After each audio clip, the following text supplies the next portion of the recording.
listing your jobs on a paper, it doesn't feel enough. I did it. I was like, actually, I feel like there's a lot more to this. We spoke about the idea of having this digital CV. And so really the podcast was then one of the results of that one conversation of saying, okay, let's create this kind of a digital CV.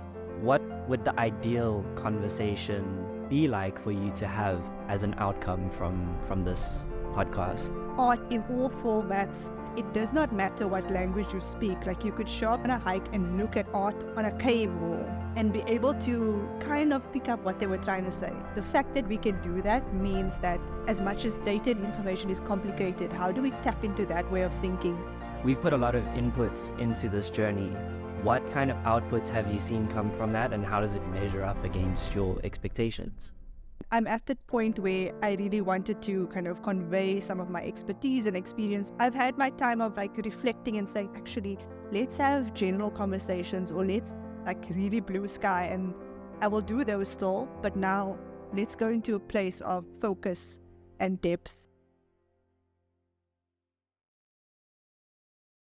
Hi everyone, I'm Jerusha and welcome to my 4th episode of Blank Canvas Dialogues. And in this episode, it's a little bit different because I'm joined by Josh Dillon. Josh Dillon has been the behind-the-scenes guy that has been helping me create this awesome podcast series. So at the very beginning, he came to join me as a collaborator to help create some content and start some conversations around data and digital technology for development. So welcome, Josh. It's an absolute pleasure to be here. It's a bit different being in front of the camera and behind the camera at the same time. It's the first time I've ever done this, but I'm really excited to see what we create today. Yeah. I just joked that if any of you recall those cartoon characters back in the day where there was a musician that had this big drum in front of him and the cymbals at his head and multiple things, and it just knocked one. At the moment, Josh is that guy. He's the one that is talking to me, but he's doing sound, doing lighting, amongst many other things at the same time. A very, very kind of a familiar picture of a startup entrepreneur. So yeah. It sometimes feels like that when you're running your business and you kind of have to touch on the finance and then the marketing and then the sales but luckily today we've got a good setup going, and what I love about this setup is that it's like super genuine and authentic. And I think when it comes to content that resonates is content that's genuine and authentic. So yeah, we're testing out something new today, but let's see how it goes. Yep. And we're pivoting also. I think this is part of us shifting our plans. Like initially planning to do 3 episodes and then extending it to 4 and moving with having somebody that's joining a podcast and then not. So yeah, well done on the pivots with me. Yeah. Well, there's another saying that I always mention when I talk about entrepreneurship and being a solopreneur, and you got to build the plane while flying it. You don't necessarily know like how to get where you want to go, but once you start the journey, you start to figure it out. And I think this podcast is a perfect metaphor for that. Yep, it has been, and it's been fun. I think, some kind of building the planes can be rough, but this has been a fun experience with Josh of creating something, and which takes me really back when we met before we started speaking about this podcast. We met some time back where I was really keen to experiment around using videography in data communication and for a specific pilot initiative at the time. And that's when I met Josh, and, you really came in and supported from, bringing your videography expertise as a much younger, that was quite a few years back. So, you're young now. How young were you then? Oh gosh. That must have been, that's 12, not quite 12. If we flipped it around, it was probably about 21, 22. You were one of our first clients that we actually worked with that gave us an opportunity. So yeah, it was quite a while back. I think it was about 5 years back. So I think at that point, it must have been about 21, 22, somewhere around there. Okay. Yeah. Wow. It's crazy how things have changed, eh? Yeah, things have passed. And then, fast forwarding a few years after when we met again at the end of last year, which really led to why this podcast started. we had a cool conversation, and it was really also part of me like reflecting. So as much as Josh was the the guy doing lighting and everything, I think it really helped me from a creative perspective to think through actually what is my message, and see myself also as Jerusha, the brand, and what do you want to convey. And I remember we had a coffee, and in that first conversation, I was at the space, I think it was around November last year. I really, I knew I was exiting Data Innovators, and I knew that, like you were saying, you're building this plane, there's a direction, but you're not completely sure, like, where all the parts go. And so we started kind of with a direction and said, okay, we're going to build some form of a plane. And we spoke about the idea of having this digital CV because, after you've done many things, sometimes like just putting your listing your jobs on a paper, it doesn't feel enough. It's like I did it. I was like, actually, I feel like there's a lot more to this. And I'm at that point where I really wanted to kind of convey some of my expertise and experience. And Josh was part of that process of really thinking through it as, okay, let's almost take those pieces away rather than, and in M&E, we often talk about inputs, outputs, outcomes, impact. There's this sequence of things. So rather than thinking about just your inputs, what is the outcome of all of those things? What have you actually changed, or what is the some of the stories that convey those changes, those outcomes of your inputs, which was a job here, a degree here, which are all important, but not the full story.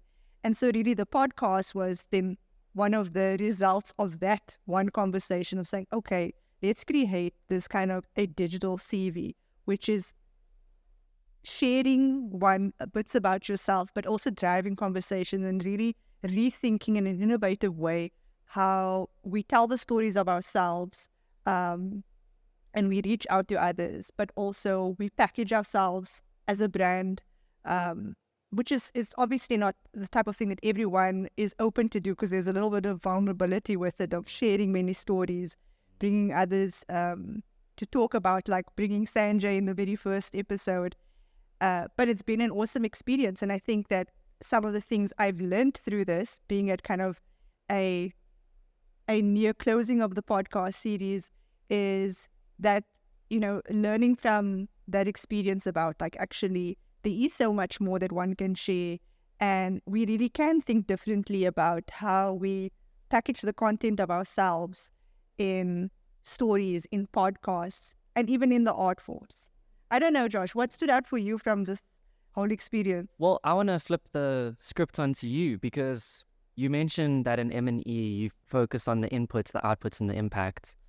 We've put a lot of inputs into this journey. Like you mentioned, we built a website that conveys your experience, your story, and we decided that in order to drive traffic and, make people aware of the website, we're going to start doing some content, and that's what we've done over the last few months. So you put a lot of inputs into this project. What kind of outputs have you seen? And has it been, maybe it's better to start with what your expectations were from starting this.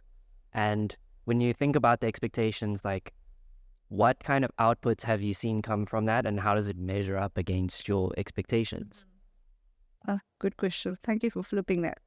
Well, if I have to put it, so again, in monitoring and evaluation, M&E, when we talk about these things, we also refer to results chains, and which is almost conceptually trying to list out what are the imagined, often evidence-based results at each stage. Because sometimes it's not it's not as simple as I cracked the egg into a pan and hence I have a fried egg and I eat.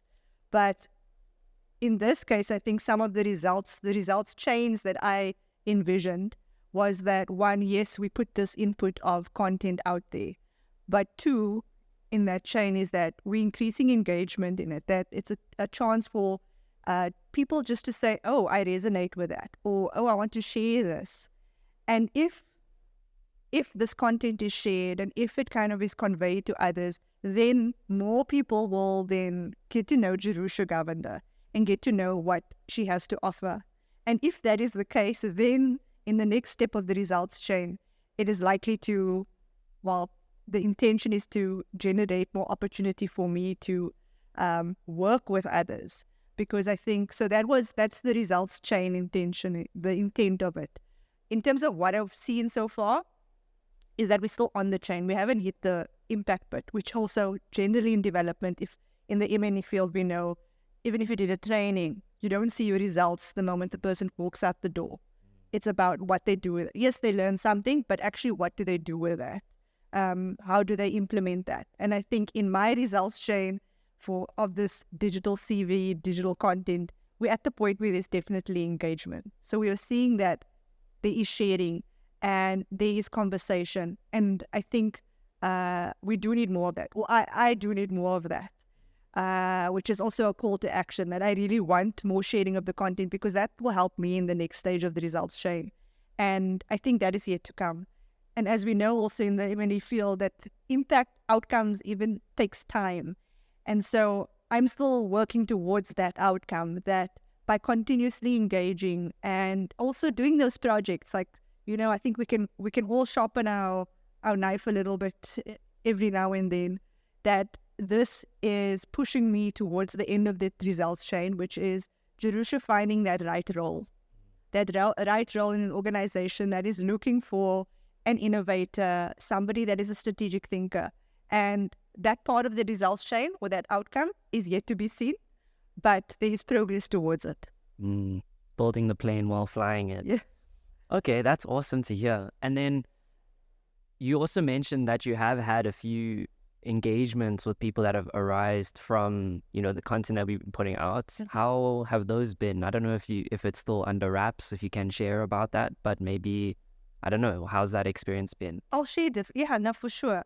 It's been different kinds of, because I think in the first call to action, it was a broad call around collaborating on opportunities or just sharing, very open. And I've had some really cool conversations. I think I went through about a month and a bit of meeting people, and I joked with Sanjay to say that, I actually feel like many of these I was being invited to lunches and having coffees, and for a period I felt like I didn't have to buy food because I was biggest outcome, didn't have to buy any food for a month. Because I was just meeting so many people, and they're like, come have have breakfast with me, do this. And I'm like, yes. And I was being fed a lot, which was fun. But the conversations were great. And I think many of those conversations, I found myself tending towards being a mentor coach, which was also great. And in fact, I did commit to a mentorship with one person who reached out to me, and I will continue to mentor her for the full month. And then in fact, there was a second kind of emerging mentorship that had come out of this. And I think I may continue to do some of those where it's really sharing my skills, a lot of mentorship conversations and support, and helping other social entrepreneurs think about their business models. And then there were also opportunity conversations, which was around one of the projects I'm currently working on, and, supporting as an advisor somebody who was a thinker in the innovation and tech for development space. And I've taken on one project where I'm focused on that for a period. And then there were a few others as well, which was very exploratory. Like, what are you going to do next? Or just sharing ideas, or hearing other ideas. And that was the mix of the conversations that were coming out of this. And it was a lot of fun and really great. I think that there's also deeper conversations that I'm still I'm hunting for more of those. So I think I will continue to have those conversations, because also, you meet people and then you're connected to the next person. They're like, oh, I know who can help you with that. Or I know the right person who is looking for somebody like you. So part of those conversations was around making those connections and the knock-on effect for that intended outcome we're working towards. So that's really cool, Jerusha. So the one thing that you mentioned there was about you were looking for a deeper conversation. What does that mean? How do you define that? What does that perfect, I don't want to say perfect because I don't think anything in life is really perfect, but what would the ideal conversation be like for you to have as an outcome from this podcast? What does that look like for you? I guess it's almost like an interview for my next role. I think that the conversations, when they're exploratory, they are helpful because it kind of opens your mind to what is possible, what are people thinking, what is the next in the field of data for development. And I think for the next, many of those conversations have helped me feel concrete about my focus, that yes, I still want to focus on the space. It more maybe affirm that this is where I want to operate. I do still see the value of the creative thinker and maybe refining that a bit more, like really thinking about what that means, you know, from a structure perspective or implementing what creativity means in an organization. And so I think the next really is that the next conversations I want to be having, it's those one-on-ones with the potential organization I will spend a long time with, which is really saying, okay, we've heard you, and those are the things that we are interested in and we need. How do we make this happen? Like, how do you support us to make this happen? And maybe to make that very, like, a bit more clear is that through this, I was considering, do I start another business? Do I collaborate with somebody else? Do I, just pause for a longer period?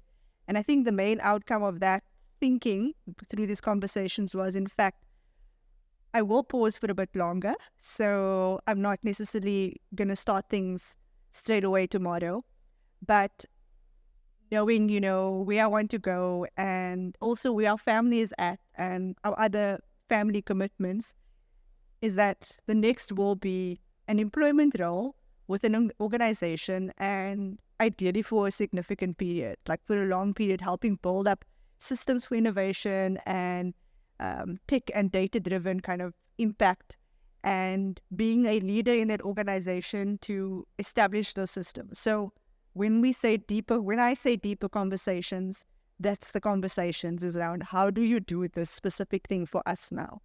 And really, at this point in the episode, that's kind of a key call out as well, that I've had my time of like reflecting and saying, actually, let's have general conversations, or let's like really blue sky, and I will do those still. But now let's go into a place of focus and depth, and really zoom in on, Jerusha, what is it that you have to offer and what is it that you want?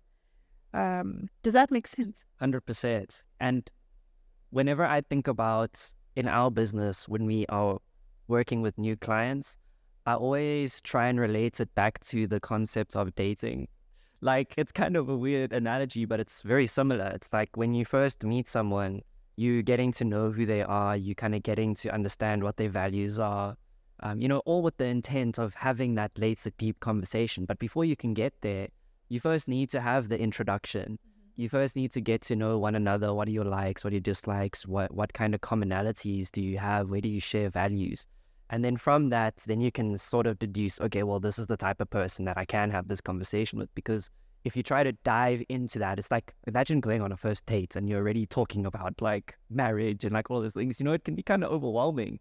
It's a bit much. You kind of have to build up to that. So I hope that this has kind of allowed you to start having those first, introductions and begin the process of working towards that. And like you said, it is a journey. Like, you can't just dive into the deep end. You have to kind of dip your toes in and then build that trust before you start getting there. So that, I think, will come over time for sure. And what the other thing that I wanted to ask you was, when it comes to when we first started and where you are now, you mentioned that a lot of this time was focused on self-reflection, figuring out what your next is. It sounds like you've got a little bit more clarity in terms of your career and where you see the career side of things going.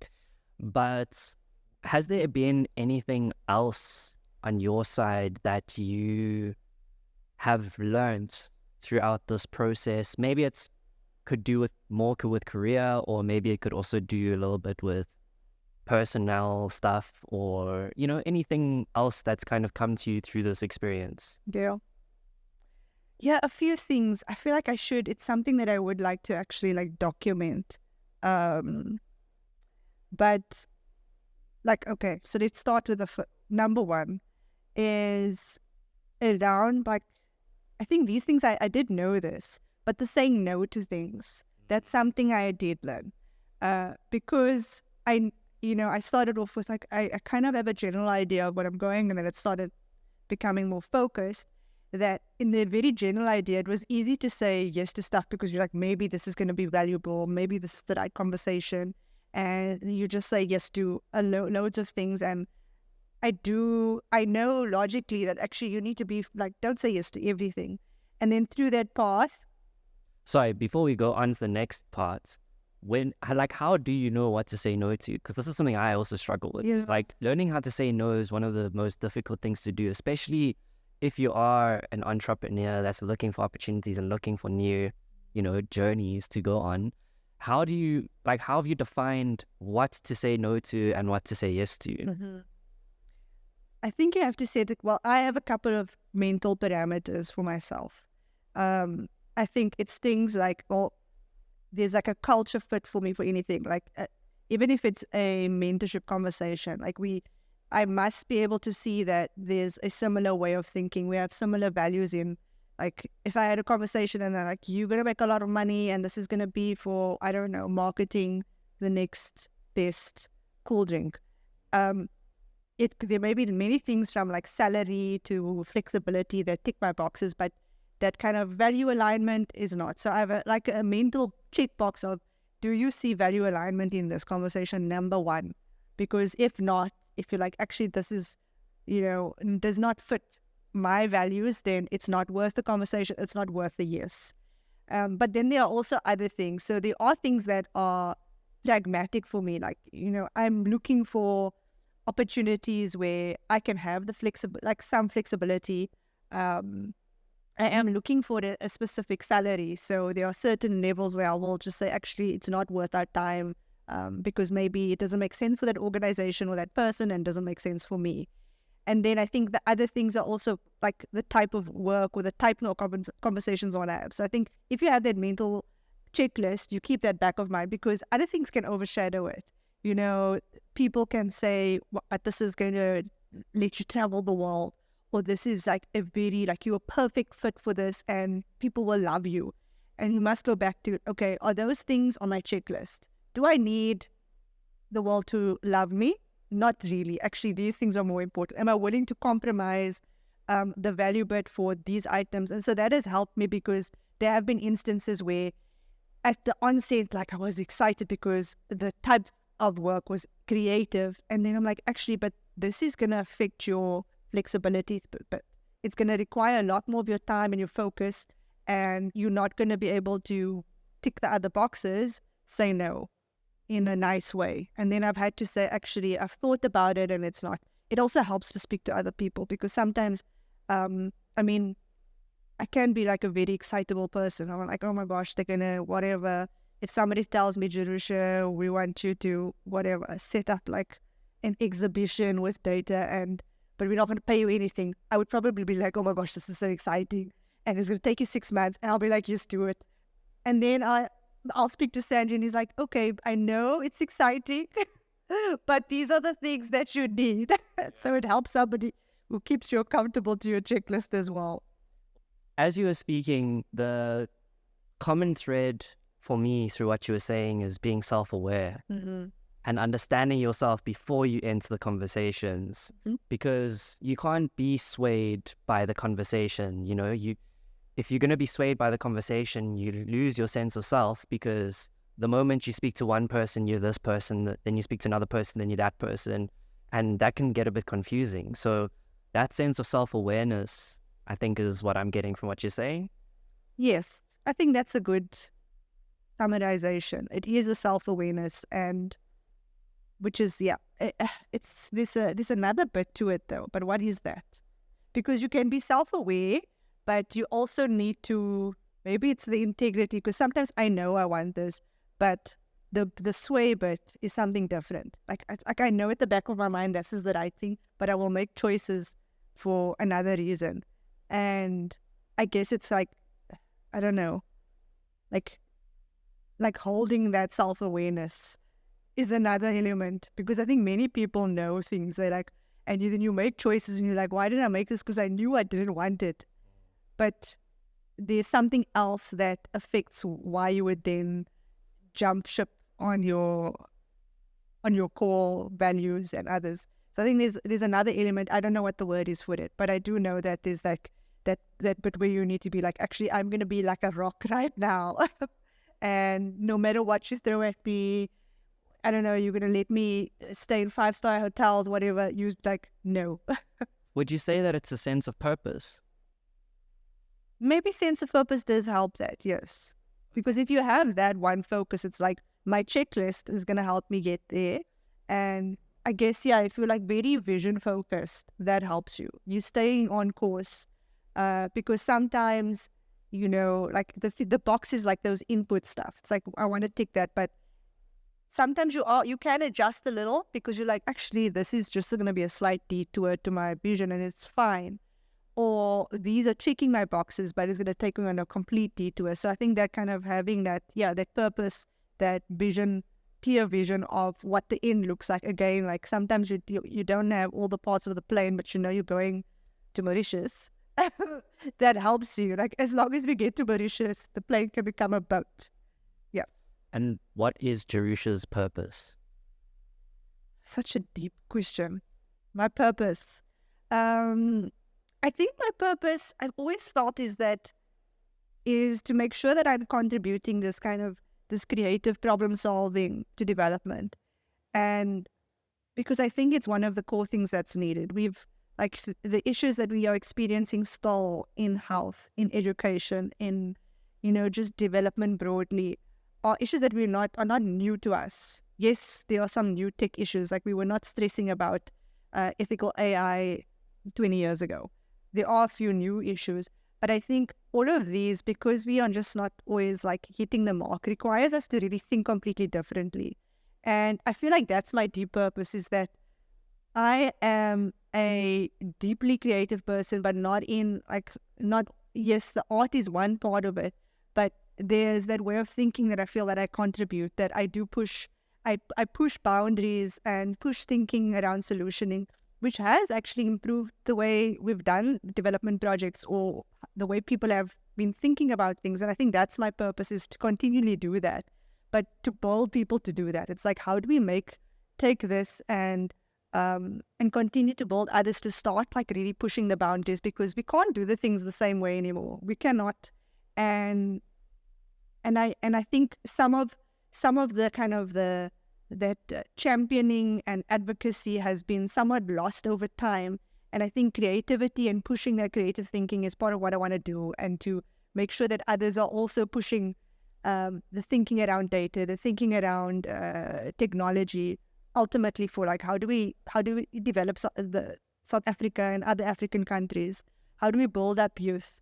So that's kind of, I think, still at my core, which means like I also see myself as being able to do many things, because you can problem solve from, the structure of a building to whatever, how like a curriculum looks. And so I do see that kind of thinking is what I want to continue to contribute.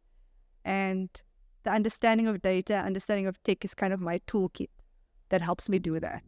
So as you're speaking, I'm thinking about art and the impact that art has. And you can't deny that art has a real life impact on human beings and on the world. That's why we have like museums like the Louvre, where you have the Mona Lisa, where millions of people see it every year. There's a reason why we are attracted and drawn to that. And I think the beauty about art is it makes you question, and it makes you shift your thinking, and, evaluates your experience of reality. And the impact for art is what I would, we've got soft skills and we've got hard skills. I would say if you look at impact, I'd say art has more of a soft impact. It's much more difficult to measure. Like, how do you measure how 10,000 people seeing a piece of artwork shifts their internal belief system? You can't measure something like that, right? And that's not to say that art doesn't have impact. It's just more difficult to measure that impact. But it does have a deep, profound impact. Then on the flip side, we've got hard impact, which is more like where I think most business professionals focus their time and attention to because it's measurable.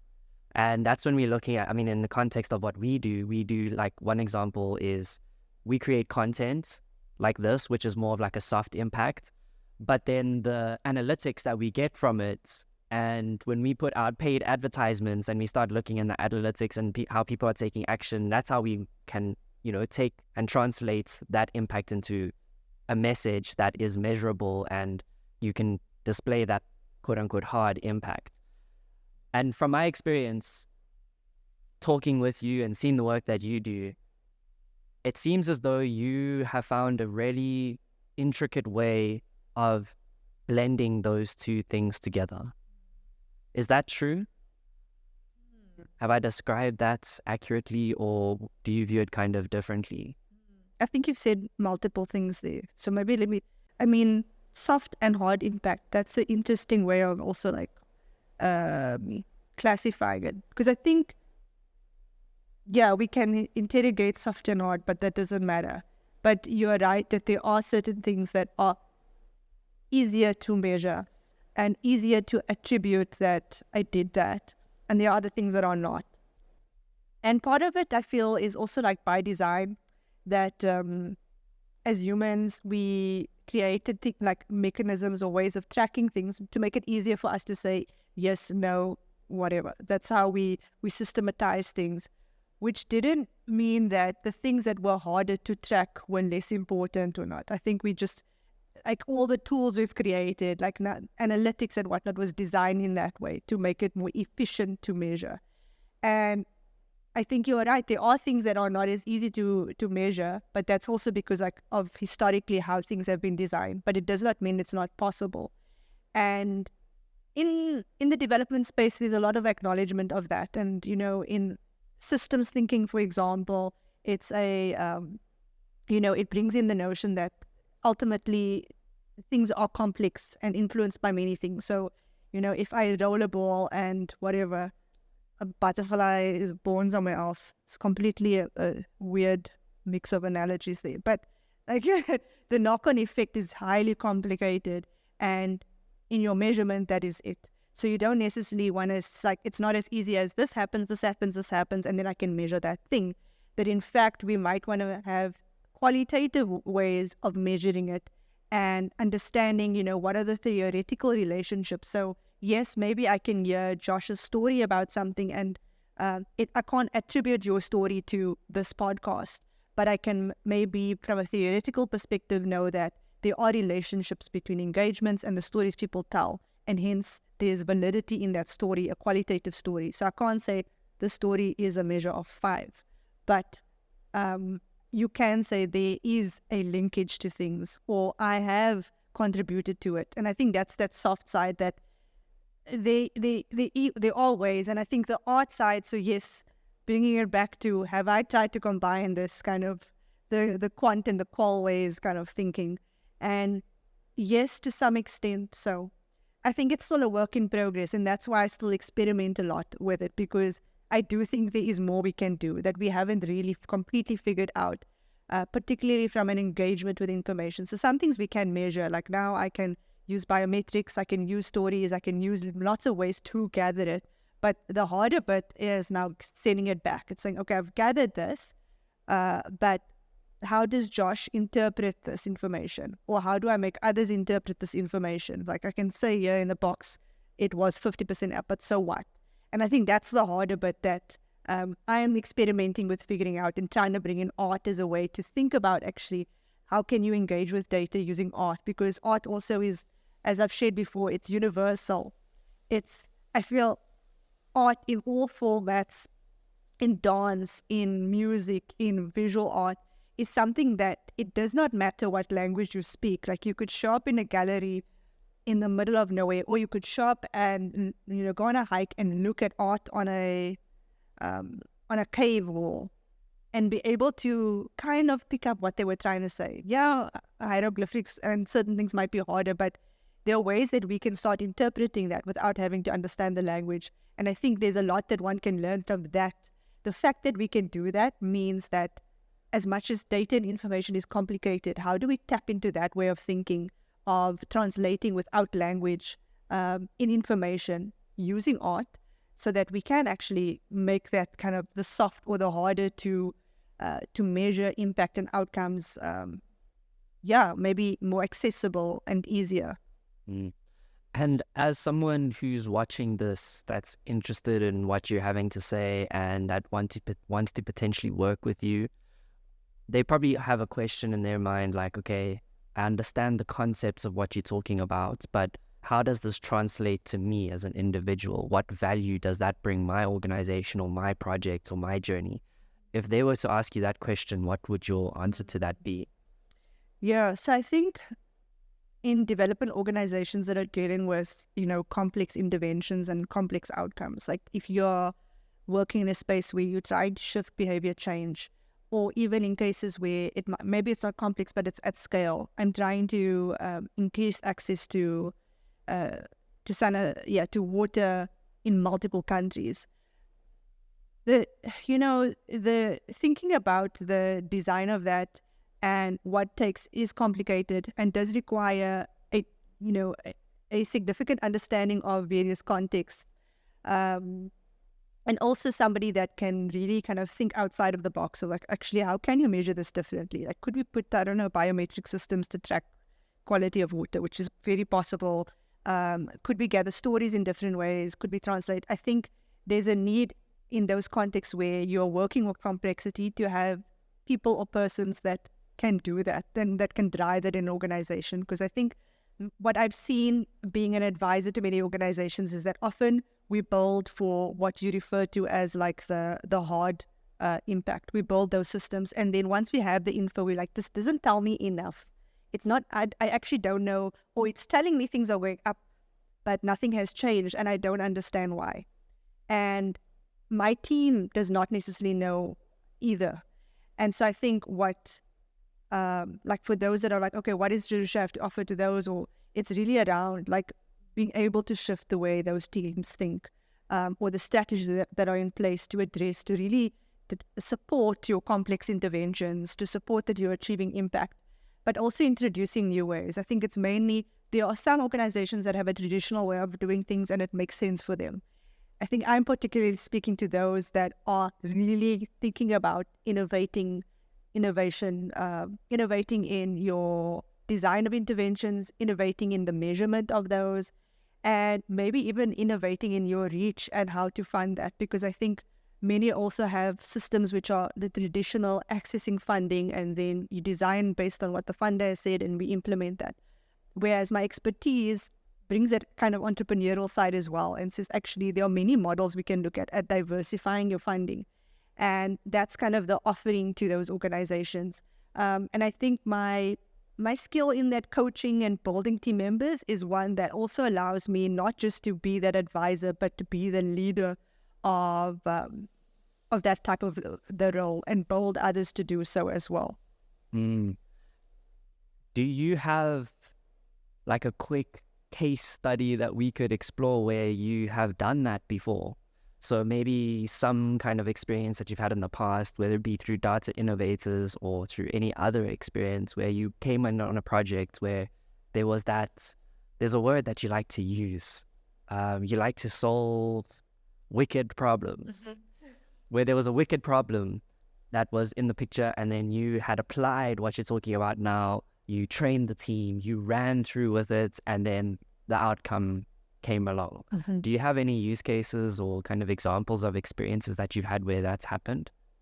So yes, I'll share 2 examples without mentioning the organization names. So one was quite some time back the complex problem here was we did a project for a national government department, and this department needed to be able to track what was happening across sectors. But in this context, every sector kind of has an independent system, and even within the system, so if you think of like South African government, there's a national, and then there are provincial, and then you have district and lower levels. And the complexity of that is that you may have like national that is dependent on provincial, and they have separate systems, and provincial is often dependent on what's happening at the district level and other levels. And each of those are very different. And so in this case, this project, the national kind of department needed to figure out, how do we get like the key indicators, development indicator data from this kind of complexity of data systems and data sources? And what is going to be needed for us to do that? And why that's complicated, because one, different levels, different departments. So even within one province, you could have a system that health is dealing with, which is different to what education is using, and different to environmental. And maybe environmental does not have a system. And so the complexity was really around understanding actually like what exists, what would need to change in order for this to happen, and what is the value of that. And so in that project, with a team, and then we had in the team like a team of developers that needed to understand the tech, a team of kind of digital systems who understand kind of infrastructure, and stakeholders that were involved, and various others. We also had a design thinking kind of role. So we needed to engage quite a few different stakeholders. So part of that process of, even though the ask was like straightforward, like how do we get the whole of the country's data for different sectors in one space? It seems like a very simple ask, but in fact it was not. And it required for us to have like a very deep understanding of what was going on from a technology perspective, from a people perspective, from a process perspective, from a policy perspective, because even policy is affected, and systematically work with this department to solve for, what is the current status quo and what would shift. And one of kind of the creative steps we took, which was very unique for this organization, was to have a design thinking workshop. So after going through the process of doing this kind of assessment of this is what exists, this is what like the challenges you're going to experience, but this is how you can go about building it, is that we collaboratively designed what that could look like. And understanding even in that department, there are different role players. Who wants to use this data for what purpose? How would we ensure like adequate governance of data that is being transferred from a district level right up to the national level? And these many moving parts is something that I think also I'm very good at, like visually being able to see hundreds of different parts. I think it's because of my biochem studies. Like you had to memorize amino acids and things. And so now in these kinds of projects, you can mentally see who are the different players, what are the different layers we need to think about, and then shift over to strategy. So with them, we then used all of that insight and said, this is kind of guided them on the strategy, everything from how much it's going to cost you, what is the infrastructure you need, what are some of the risks you're going to experience, and how you're going to have to mitigate, who are the role players. And it was in probably about a 6-month period. So there was a hell of a lot that happened in a 6-month period. And the outcomes of that, so maybe the impact is yet to be seen, because ultimately this type of initiative is meant to, one, streamline kind of the access to data at that department level, and also influence like ease of decision making. So rather than be saying, oh, how is health doing over the past quarter? And then say, okay, you email me a report, let me compare it, and I'm getting a PDF here, Excel spreadsheet here, and it's a mess. It's having kind of a very simple way of saying, okay, I know how this is doing compared to this, and ultimately influence decision making. I think the main thing that has changed, so the outcomes were not necessarily that yet. I think we're still at a place where we can improve on decision making or data-driven decision making. We are getting there. But it definitely did help from a stakeholder perspective, because what we've been able to see, or what has been communicated with us, is that, in fact, that processes have helped a department think completely differently about like how things are integrated.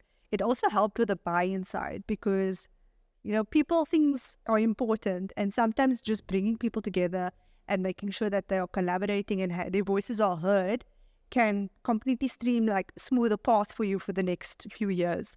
And so that is something we did see as well, or was shared with us, that in fact, even though the project really didn't completely take off because of internal things, that those shifts in the way stakeholders are engaging and even new solutions are coming up because of that process has also been a positive contribution because of that kind of role. And even to this day, like many people are like, actually, how do we use that same kind of approach to help us solve within the department on other issues? How do we use this kind of creative thinking to address like other non-data issues as well? So I think that's the main thing that it helped really get to the point of that project having a structure and thinking for what this integrated data system could look like, but also shifted the way within department and across department they were discussing and problem solving around data systems. We are approaching the end of this podcast, not just the podcast, but also the series. Mm-hmm. And through the journey that we've experienced, we now are looking at the next step. And you've given an example of what you've done in the past. You've also mentioned what you're looking for in the future. Someone watching this might wonder, the example that you mentioned now is you coming into the organization for a fixed period of time, running a workshop and then leaving and then, seeing the impact happen from there. But now the next step from what I've heard you say earlier on is that you're looking for a more sustained role in an organization. So could you paint a picture of the future of how that looks, considering the context of the stuff you've done in the past and where you want to head to in the future? So as I shared, I think what is crystallized for me is that the next is going to be an employment role. I'm actively looking for a job, which initially felt like really weird for me, because coming from being an entrepreneur, it's like grappling with, okay, what is like, you almost like saying goodbye to that, but it's not actually. It's being an entrepreneur in an employment role with an organization. And I think mainly because I don't necessarily want to completely start from the build from scratch, but work with an organization that has perhaps existing financial systems, HR systems, etc., where I could step in and focus on the role that I want to play. And that role ideally is a leadership role. So I do see myself in a role that is either within a director or chief officer role, focusing on either innovation in design, innovation in data systems, innovation in strategy. That's kind of a core within the role. I do also feel that certain elements of, what kind of have always underpinned me in my values is, making sure that even within the organization that they have a similar value around driving creativity, that the innovation side is not necessarily going to be like an add-on, but actually that is a core to how we do or what we focus on, and hence they need a role to support that. The other thing is also an organization that has a particular focus on building up female. I think that's always been an underlying thing for me, that, no matter where I go in innovation and data, that I do have a very kind of female first focus, or bias even maybe, but that is something that's going to be, within the role. I would like to focus on those kind of areas, like to focus on innovation and particularly on developing countries. Yes, I have a passion for Africa and have most of my experience in that space, but I think there's a lot that I can apply in other developing contexts, such as, in South America or Southeast Asia and so on. So that's the type of kind of leadership role I'm looking at. A full-time role, a role that allows a bit of a hybrid type of working environment, that I do see myself as somebody that works kind of in different places. I'm sitting behind my desk some days, and then I am at a coffee shop. And I think I do see myself in a role that is going to allow me that kind of flexibility in some ways, but also intense engagement with teams. So a role that requires building a team, strengthening an existing team or adding to that team. Those are some of the key things that I see in the next and still in development. So I'm kind of sector agnostic, because even though I come from a health background, that is still kind of part of where I am, but I do see the value in supporting various other sectors on the continent or in other development spaces. And lastly, someone who's watching this that's interested and, might have a potential role for you, what is your message to them and how do they reach out to you? So my message to them is to please reach out. I think that often jobs are being posted via ads and so on. And sometimes we can co-create jobs as well. I think if you see this podcast and you're like, that is the type of person that we need on board, is to reach out to me. And you can find me on jerushagovender.com, where you can book a meeting with me, and even via LinkedIn. So if you're seeing this on LinkedIn or on YouTube or anywhere else, you can comment on those and I will definitely engage. And on the co-creation side is that, please do share existing advertisements for roles in the space that I have just referred to. But if you think there's an opportunity to co-create that role, I'm really open to that as well. I am looking to be in the next later in this year, so I do have a bit of a runway to meet and discuss what could that kind of shared role be. Maybe there are parts of what you've explored in a different role and want to design something that we meet each other halfway. So that's really the call to action. Again, it's jerushagovender.com, and that's where you'll be able to book in a meeting with me or email me as well. Awesome. So that's that for the blank canvas dialogues. That it is. I did want to add one more point though, maybe a additional call to action. Because I mean, the main call to action is, hey, I'm now ready to be in the job market and engage specifically on the types of opportunities I referred to. But two is that this podcast has been a really fun experience, and I think there's value in its continuation in another form. So I think a secondary call to action is for those that saw value in this generating of content in this way and see the potential of ongoing conversations with thinkers in the space. Maybe not just Jerusha, but many others that do reach out for those purposes as well. I think it would be great to have funding for growing a podcast series. It's been, I've had a lot of positive feedback on the types of kind of content that we've been sharing. So I think there's opportunity there as well for organizations that have info to share in a new and kind of innovative format, to collaborate with Josh and I on that as well. And even like consider what are the funding opportunities to support a podcast with a similar theme. Thank you. Yeah. And this has been a journey of sharing your story, but there are so many other stories out there that go unseen, especially in Africa. I know I have these conversations all the time with people in the entertainment space, and we commonly see these movies that are constantly recycled. It's the same story. We're doing reboots, There's so many stories in Africa that lay dormant, that have so much potential to shift thinking, to share experiences and create community and make people feel something, because ultimately at the end of the day, the way we feel about something is what drives our action to do something about it, right? And we're hoping that through these podcasts we've put out that we can drive some action, hopefully make the viewers of this feel something, and potentially reach out and share in that journey that you're embarking on, Jerusha. So from behalf of us, thank you so much for bringing us along. It's been an absolute pleasure, and we'll see you in the next step. See you in the next. Thank you. Cool.